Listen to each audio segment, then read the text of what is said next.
Good morning, everybody. Dear Stefanie, distinguished ladies, and of course, distinguished gentlemen. We have reached, as we just heard, a very exciting phase of digitalization. On the one hand, we are facing huge challenges. Authorities and companies throughout the world are storing inconceivable quantities of personal data, are drawing up personality profiles, and increasingly attempt to predict human behavior. Not all of this is illegitimate. Some of it is necessary. But one thing is also clear. New centers of power are developing. Institutions which potentially know more about a person than she knows about herself. To a certain degree, these centers of power elude constitutional control. The consequences can be severe.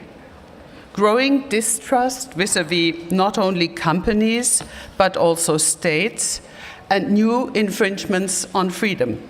Also, more and more people consider being permanently online a burden. These are just a few of the challenges.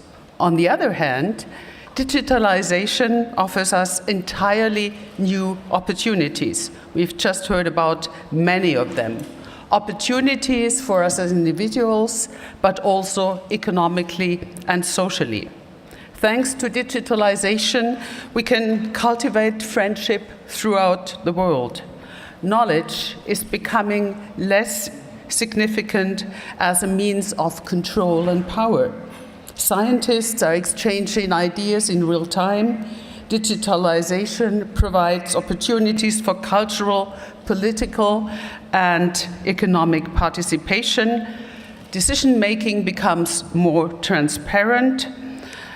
The digital revolution also opens up completely new dimensions for the medical field, and educational opportunities will increase as we link technological openings with our know-how about good education. New opportunities also include Industry 4.0, which is increasingly becoming a reality. These are just a few of the many opportunities, and we will hear about all those in the course of these 2 days. I think I speak on behalf of all of you when I take this opportunity to thank Stefanie, where has she disappeared, very warmly for providing us with this wonderful event and wonderful opportunity. I have to say,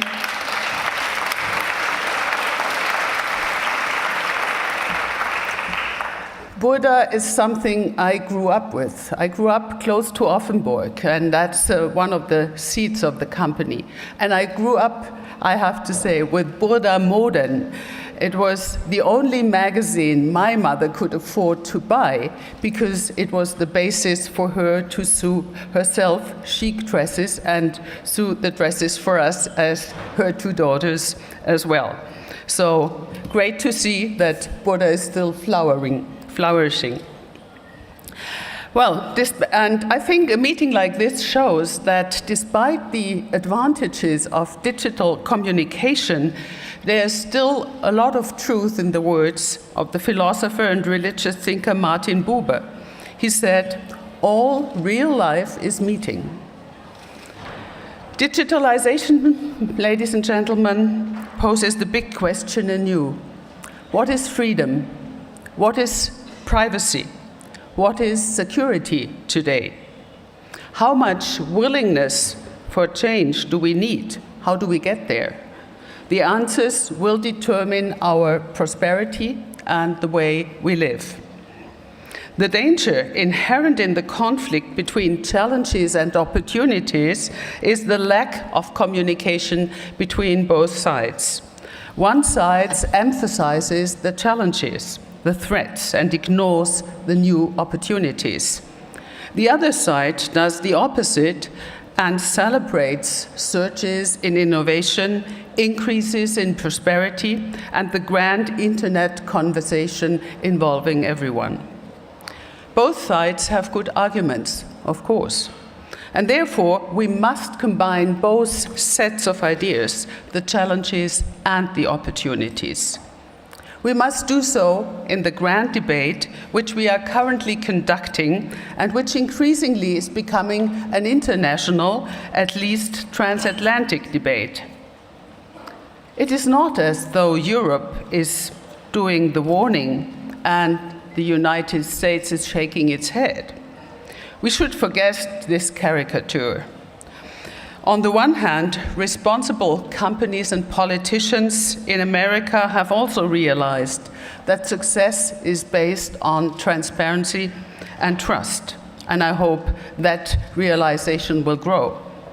On the other hand, we in Europe know that if we don't change our ways, the US will leave us straggling behind as far as digital innovations or new business models are concerned. We must reward entrepreneurial courage far more and give everyone a second chance if they fail. And we must combine opportunities and challenges also in our everyday life. First of all, this applies to all citizens, in other words, to us all. As daily users of the internet and all its services, we should not simply trust that the state and companies will manage things. An open society thrives on the individual responsibility of its citizens. Security in the net is also an individual task. And the web offers each of us a whole bunch of new opportunities. Citizen science is booming and can speed innovation. Social networks not only coordinate revolutions, but also help flood relief operations. Online petitions help to apply political pressure.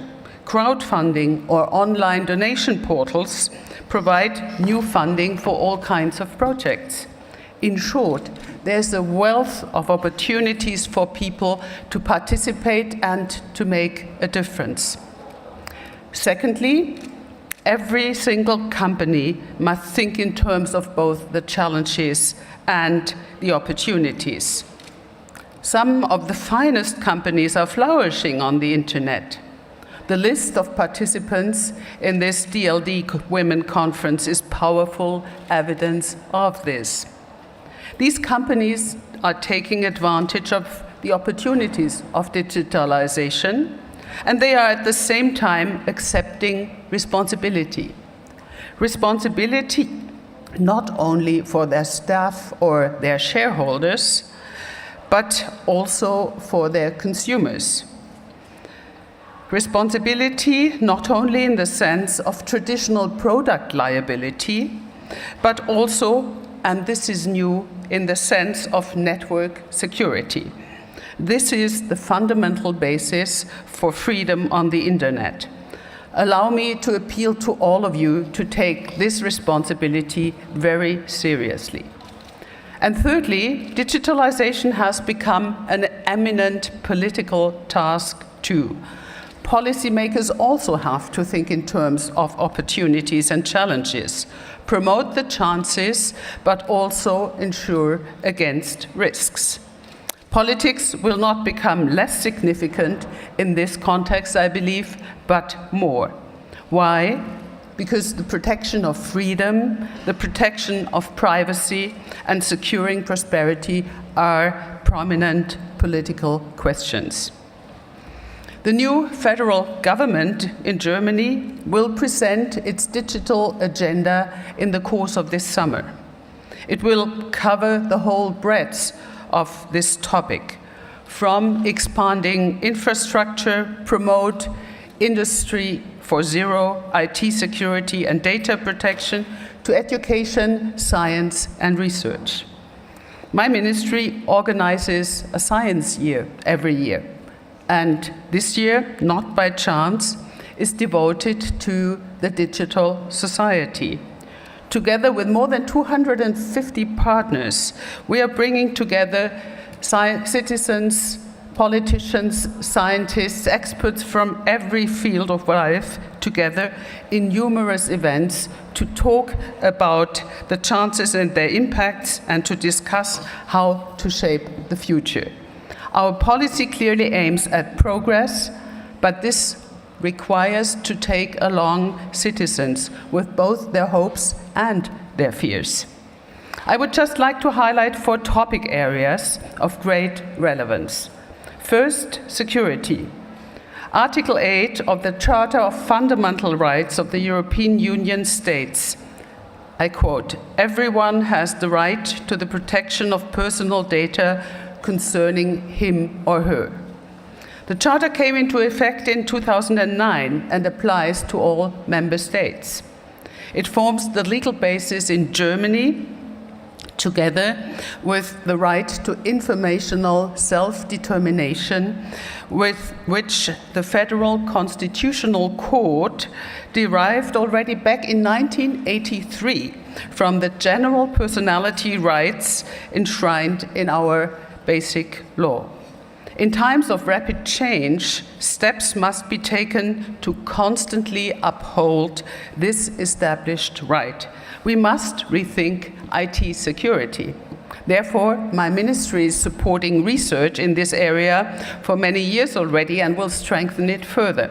We want to provide better protection for citizens, companies, and the state against illegal access to data and to strengthen privacy in the digital world. We are also funding an interdisciplinary forum on the topic of privacy, a self-determined life in the digital world. And of course, we must ensure that the public authorities themselves observe high security standards and cooperate with trustworthy companies. Second, health. The increased use of data-intensive technologies such as sequencing and imaging makes it possible to observe molecular and systemic life processes in real time. This is a new dimension, and it allows for methods to be developed that deliver more personalized diagnosis, treatment, and prevention of diseases on this basis. Finding valid answers to the many scientific questions in medicine, however, involves compiling and evaluating data concerning an extremely large number of patients. How to generate new knowledge from such big data is still a challenge for research and development, involving experts in many different fields. Such data then have to be secured in appropriate platforms and be made accessible for further use, subject to reliable controls, of course. Because again here, transparent processes are key to build trust. All this involves considerable ethical and legal implications. Key issues are the right not to know, the prevention of data abuse and fair access to new therapies. A balance must be struck between data protection to safeguard the rights of the patients on the one hand, and the efficient networking of scientists in clinical research and the doctors in charge on the other hand. Third area, Industry 4.0 and the future of work. Roland Berger recently described Industry 4.0 as a huge opportunity for Europe.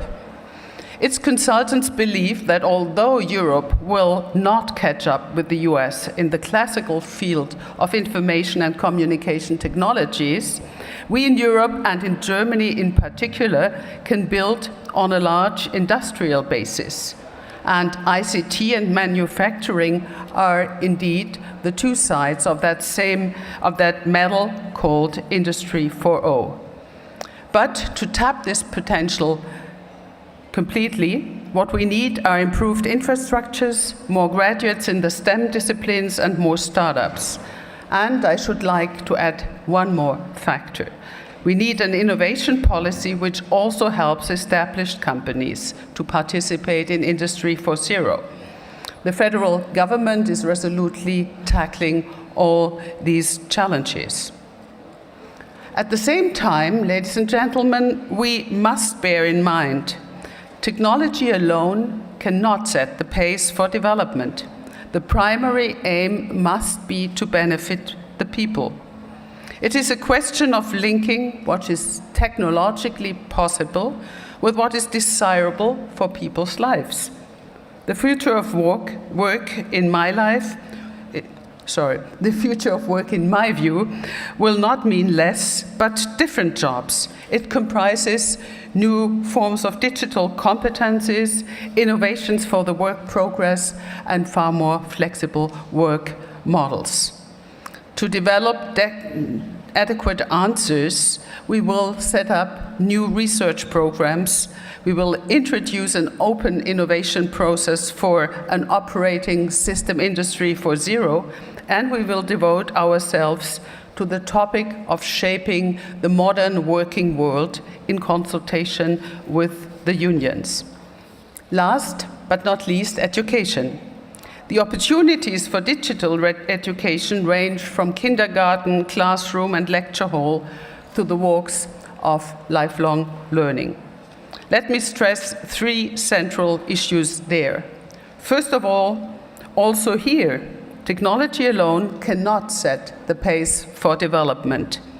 The great euphoria, for example, about MOOCs is already waning in the United States, not least because insufficient thought was given to linking online and offline schemes and to applying relevant scientific findings about successful learning and teaching.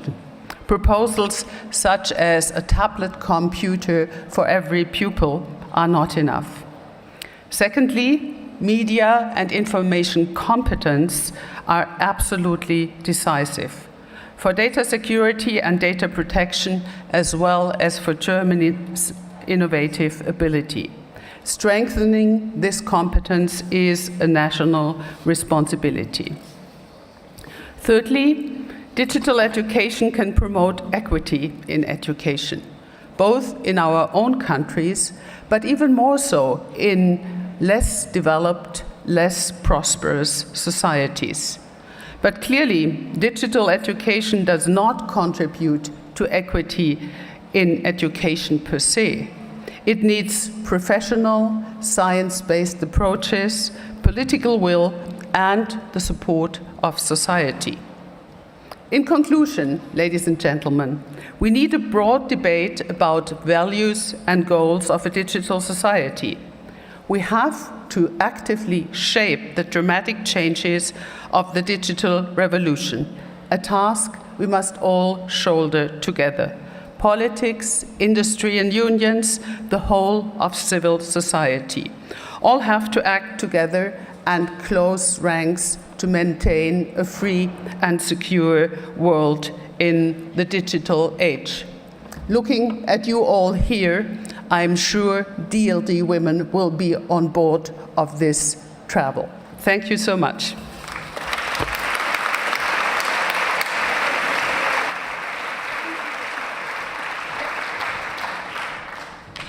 This was an impressive speech, wasn't it?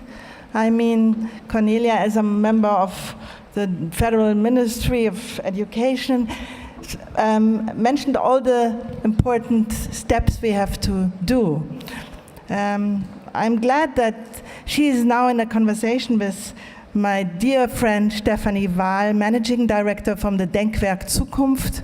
She's challenging all the euphoria of the technology optimism we have. Stefanie, come on stage and please react on Cornelia's speech.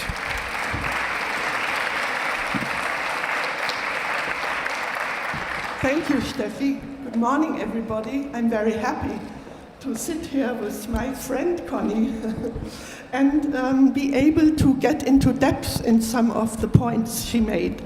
I would like to start with going back to our really big title of our session, Qualify for the Future, Does Digitalization Make the World a Better Place? If I understood you correctly, Connie, you said yes, if we fulfill certain prerequisites.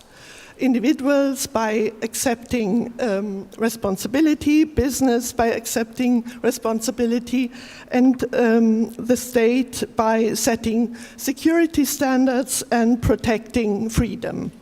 Now, a very German question, I think, or a very European question at the beginning, is freedom in danger by the dominating position of certain big companies who not only control the market of communication, but also the market of thoughts, the way how we think and what we think. So is digitalization still controllable?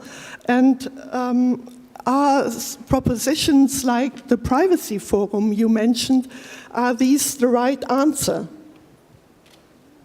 Well, Stefanie, I think there's no way around it. I'm really convinced if we don't take on board both those who want to push and promote the digitalization with all its opportunities and forget about those who really see high risks or have fears with regard to digitalization, it won't work. And therefore, it's a difficult task to find the right framework for it. But we need a framework, a legal framework in this regard. I mean, we are debating about a basic order for data protection at the European level. I think we might hear more about this as well later on when Viviane Reding is speaking. We are working on new and additional provisions in the federal government. And I think our citizens expect this kind of action from us. Well, I'm not saying that this is that this action is good or bad. What I ask is whether it's enough. And you mentioned in your last remark, you mentioned the question of values. And if we talk about a better world, then of course it's not only technique, like you said, but it's also the values with which we use certain instruments. If we look at the position of digitalization of Germany and Europe in regard to other regions of the world, maybe do German values, respectively, the relation of these values to each other differ from the values, let's say, in the US? If we look at the value of freedom versus the value or the objective of economic success, profit, or economic growth? Well, I mean, freedom means many different things. Certainly, I think the stress on the different dimensions might be different in Europe and the Americas, for example. But there is also, as far as I experience, a growing awareness in the United States that dealing with data and with illegally storing data, as it has happened, cannot continue. So I think, again, there is no way around it. And I mean, take a few examples. Look at the banking crisis. I mean, bankers, traders, relied on their algorithms. And in the end, it became very obvious they did not really understand their own algorithms, nor did the controllers, the supervisors, or the regulators. And I mean, that is a very tough lesson. Or take the example of education and the MOOCs. A lot of people thought that this way of education is really saving money because you can have less teachers in your schools. But very clearly what educational science tells you is that kids need personal contact. They need personal commitment, they need encouragement, and this cannot just happen by technology. So I think we are in the course of learning that we need both and that we have to combine it in a clever way. I would just answer the same way. So you just said there's a need of learning. If we look at digitalization, it is dominated not by European business and not by German business, really, but by other regions. Did we in Germany or in Europe neglect, did we miss something in the field of education and research if we look at our position in the world markets? Well, as I said before, indeed, in the classical information technologies, it might be difficult for us in Germany and Europe to catch up. But there is this broad new field, Industry 4.0, the co-evolution of technology and manufacturing. And a lot of experts really, and I'm convinced there is the chance for us to really develop solutions made in Germany for that sector that can be successful and competitive worldwide. We need to work hard on that. We will act on many different fronts, set up research programs, because a lot of the interaction is not yet there. A lot still has to be developed. We certainly have to put more emphasis on the digital competence, not only of our kids and students, but also with regard to further education. The people that are already in the workplace have to be taught more digital competence. That is a very broad challenge, but I see readiness in all quarters to move along these lines. So we are already deep into the labor market questions already, which I want to go into further. There have been a lot of studies lately, you might have heard about it, saying that the growing parts of qualified human labor will be replaced by robots and intelligent machines. Some research from Oxford University, for instance, say that every second job will be replaced because of automatization. That could be a cashier at McDonald's because the clients order and pay via touchscreen and smartphone. That could be drivers because their cars or trucks drive automatically. That could be lawyers because software analyzes legal texts at much higher speed. Or this could be pressmen or journalists because their reports are written by computers, and so on and so on. Do you share this analysis? Well, actually, no. I think that's a debate, which is a very old debate from the 70s. Already when computers were developed, everybody had the fear that the job market would break down. What happened? I mean, so many new jobs developed, so many May different... I interrupt you? The new point is that it now reaches the service sector and it reaches higher qualified jobs. That's what they say. Well, yeah, but as I said, I think we always will need the human brain, we will need the personality of people, we will need personal commitment and dedication in dealing with all these issues. And even if you can have lots of activities that are being done by machines, computers, robots, they will need to be developed, they will need to be treated. I'm not that pessimistic. I believe in the human inventional spirit, and I'm sure enough new opportunities will pop up.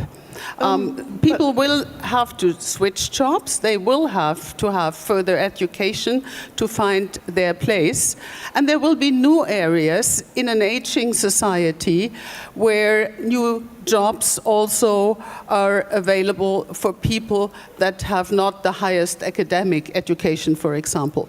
But isn't also one of the problems being discussed that there are jobs that will survive, or even jobs that are newly created, but that many of these jobs are not paid at the same level the old jobs were paid, and that the income divergence may even grow because of this development. What jobs will survive, in your opinion, and what qualifications do we really need?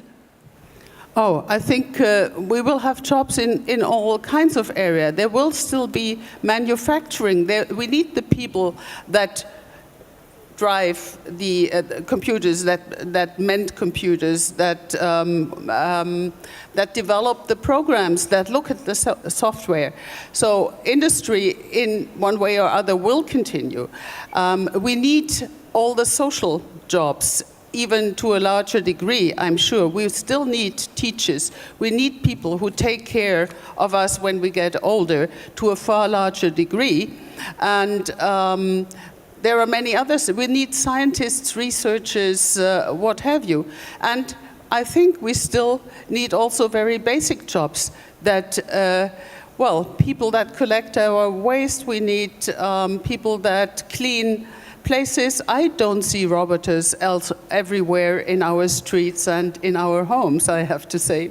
Yeah, there was an opinion poll in Europe, and the acceptance of robots in private homes, especially for caring and nursing, it was very, very low. So we will see in 5 years' time maybe where we arrived with robots and intelligent machines. Thank you very much, and thank you, Connie. Well, thank you.